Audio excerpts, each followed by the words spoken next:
Hello everyone and welcome to Ninwiindo and Ninwiindo's D&D corner, and welcome to Baldur's Gate 3. We are in the character creation. I wanted just to go through creating a character in Baldur's Gate 3 to give you an idea of kind of what it's like and to get an idea of creating a character. In previous episodes of Ninwindo's D&D Corner, we've got a show called A New Adventure Begins, which basically I go through how to create a character. I've gone through how to play D&D and also given you an introduction to the series.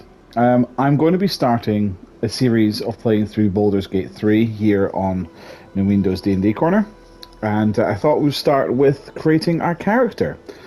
This will give you a sort of idea of the kind of things that you can do while obviously a very much dulled down and easier version, because everything's already pretty much done for you, of creating your character, but it'll give you an idea. So, we're going to start off in the very beginning and we're going to create our character. I'm going to go through each option. We're going to create what it looks like, we're going to create his class, and we're also going to create its race as well. And we'll go from there. Okay, so let's get started. So you can either go with the origin characters, but I'm not going to go through them because that's going to give you a little bit of a spoiler.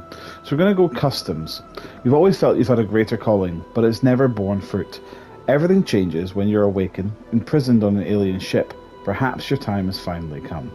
So we're going to choose body type. It's going to give us an option between a thin woman, a kind of average male, a tall woman, or a tall, bulky man. But we're going to go for an average male. We're going to identify, just for the purpose of this series, as male, but you can identify as female and also as non-binary and other, which is absolutely fantastic. So we're going to go across to our race. Different races that are available. You have elf, tiefling, drow, human, githyanki, dwarf, half-elf, halfling, gnome, dragonborn, and half-orc. Each one has a different skill sets, and racial sets. So, for example, we'll go back to elf. Here you've got high perception. You've also got your basic speed, elven weapon training, dark vision, and so on and so forth, different proficiency in different weapons, etc. And each race has a different set. So I think what we're going to do is, I've never played really a tiefling before. I quite like the idea of being a tiefling, so that's what we're going to go with. You can go with a sub-race for each class, or for certain classes. Now, for the tieflings, you get an Asmodeus tiefling. Bound to Nessus, the deepest layer of the Hells, these tieflings inherited the ability to wield fire, the darkness from the archdevil Asmodeus' infernal bloodline. The Mephistopheles tiefling. You get Mage Hand as a cantrip. Descended from the archdevil Mephistopheles, these tieflings are gifted with a particular affinity for arcane magic. And the Zariel tiefling. You get Thaumaturgy as a cantrip. Tieflings from Zariel's bloodline are empowered with a martial strength and can channel searing flame to punish their enemies. But I quite like the look of the Mephistopheles tiefling. We're going to go with our class. So next we're going to go, all the classes kind of start from Barbarian, which is kind of cool. This is the one that I was saying in the series that, you know, hits things and asks questions later. You've got the Bard, who's able to use their music to create magic. A Cleric, who are representatives of the gods they worship, wielding potent divine magic for good or ill. Druid. I quite like the idea of being a druid, like maybe a druid tiefling, but I quite like getting my hands dirty and going in and fight. So this might be a different ability of being able to use spells. So that's certainly an option. We've got our fighter, which basically Jackie Chan, but with magic. You've got the monk, Sorry, so this is Jackie Chan with the magic. You've got the paladins, and you've got rangers. You got the rogues. This is who I usually play as, usually as a rogue, but it'd be quite nice to play something different. We've got sorcerers, we've got warlocks, or you've got wizards. I think for the purpose of this playthrough, I think we're going to be either a druid or a fighter. If you have a look on the right hand side, you can see all your stats, so you can compare them. I think I'm going to go... I think I'm going to go fighter. Because I've never really done fighter before, so I think I'm going to go fighter.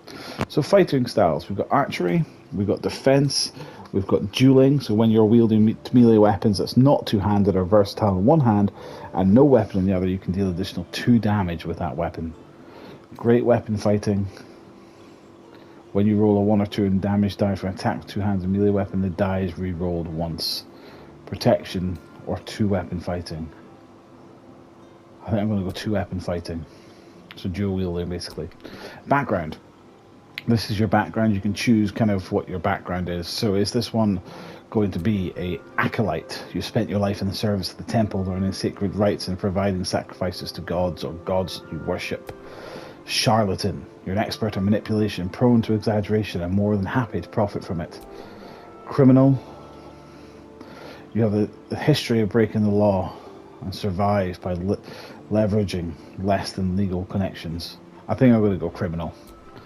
Abilities. Here we can choose our abilities. We don't roll for it, but if you wanted to roll for it, then you can do by just using dice to do so and just trying to adjust the number accordingly.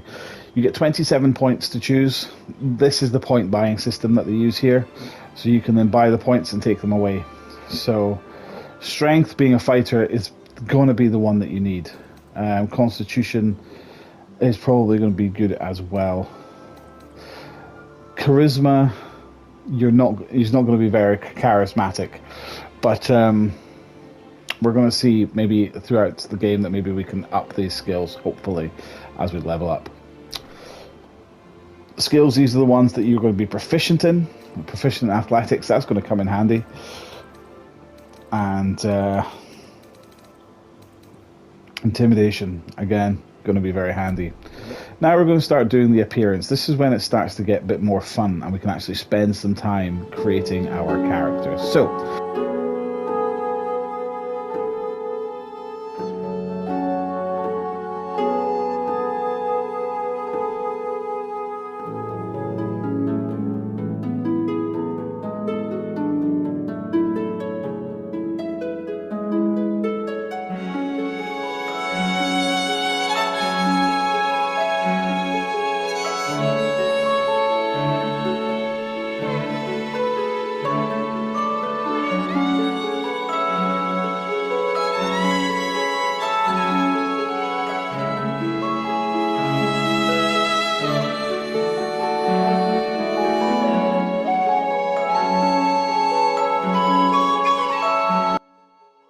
well, I have to call it Ninwiindo, don't we? Because, well, it's going to be a Ninwiindo playthrough, isn't it?